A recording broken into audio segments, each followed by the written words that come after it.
ये आकाशवाणी लखनऊ है।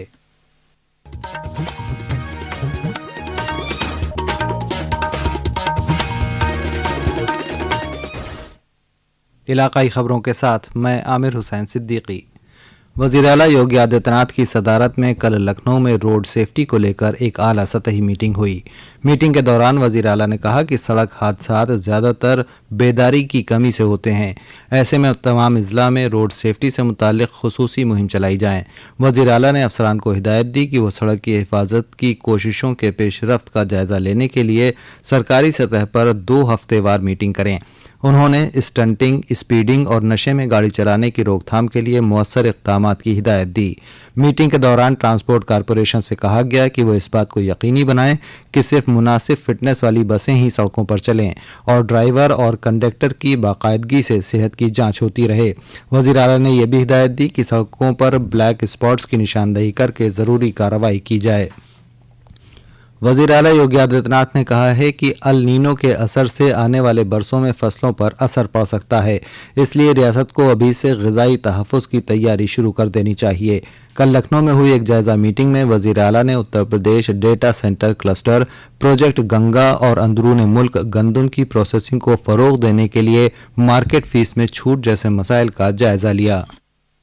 UP data centre cluster की समीक्षा करते हुए मुख्यमंत्री ने कहा कि यह परियोजना उत्तर प्रदेश के एआई मिशन की बुनियादी संरचना तैयार करेगी। उन्होंने कहा कि डेटा सेंटर क्लस्टर केवल एनसीआर क्षेत्र तक सीमित नहीं होना चाहिए, बल्कि प्रदेश के अन्य हिस्सों को भी इससे जोड़ा जाए। प्रोजेक्ट गंगा की समीक्षा करते हुए मुख्यमंत्री ने कहा कि जिन युवाओं को डिजिटल उद्यमी के रूप में चुना जाए, उन्हें गुणवत्तापूर्ण प्रशिक्षण दिया जाए। मुख्यमंत्री ने ऑप्टिकल फाइबर नेटवर्क के तेजी से विस्तार और कार्यों में पूर्ण पारदर्शिता सुनिश्चित करने पर बल दिया। मुख्यमंत्री ने गेहूं के इन हाउस प्रसंस्करण को बढ़ावा देने की रणनीति की समीक्षा के दौरान मंडी टैक्स और मंडी शुल्क व्यवस्था में सुधार की आवश्यकता पर बल देते हुए कहा कि प्रदेश की मंडियों को आधुनिक, स्वच्छ और आकर्षक बनाया जाना चाहिए। समाचार कक्ष से राघवेंद्र त्रिपाठी। वज़ीर आला योगी आदित्यनाथ ने कल महकमा तामीरात आम्मा के साल 2026-27 के लाहे अमल का वीडियो कॉन्फ्रेंसिंग के जरिए जायजा लिया। मीटिंग में रियासत के तमाम जिला मजिस्ट्रेट, वुज़रा और अवामी नुमाइंदे शामिल हुए। इस मौके पर वज़ीर आला ने अफसरान को वाज़ेह हिदायत दी कि तरक्याती कामों में मेयार और वक्त से कोई समझौता न किया जाए। उन्होंने कहा कि रियासत के हर एक ज़िले से मकामी ज़रूरियात के मुताबिक तरक्याती तजावीज़ तैयार करके 1 हफ्ते के अंदर पेश की जाएँ। रियासती काबीना की तौसी में काबीनी वजीर बने भूपेंद्र चौधरी ने कल micro, small and medium enterprises के वजीर के तौर पर ओहदा संभाला। इस मौके पर मीडिया से बातचीत में उन्होंने कहा कि रियासत की तरक्की में एमएसएमई का अहम किरदार है। निश्चित रूप से उत्तर प्रदेश के विकास में जिस प्रकार से एमएसएमई विभाग की भूमिका है और उस भूमिका में अधिक से अधिक लोगों को रोजगार, स्वरोजगार के अवसर प्राप्त हो, इसका प्रयास और इस लक्ष्य को लेकर हम लोग आगे बढ़ेंगे। उत्तर प्रदेश में 46% निर्यात इन्हीं इकाइयों के द्वारा उत्पादित सामानों का होता है, तो इसे आगे बढ़ाएं, इसका प्रयास हम लोग करेंगे। और उत्तर प्रदेश एक विकसित राज्य की ओर बढ़ रहा है, हमारा विभाग उसमें एक महती भूमिका निभाए, इसका प्रयास हम सब लोग मिलकर करेंगे। मरकजी वजीर तालीम धर्मेंद्र प्रधान ने कल नई दिल्ली में आइंदा नीट यूजी 2026 के दोबारा होने वाले इम्तिहान के मद्देनज़र मरकजी हिफाजती और खुफिया एजेंसियों के साथ एक आला सतही मीटिंग की।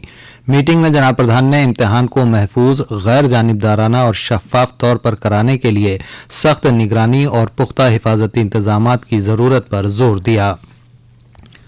रियासत में जारी खुदशुमारी का आज आखिरी दिन है।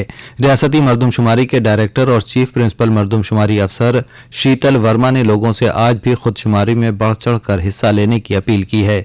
मरदमशुमारी 2027 के पहले मरहले के तहत रियासत में कल से मकानों की गिनती शुरू होगी, जो 22 जून तक चलेगी।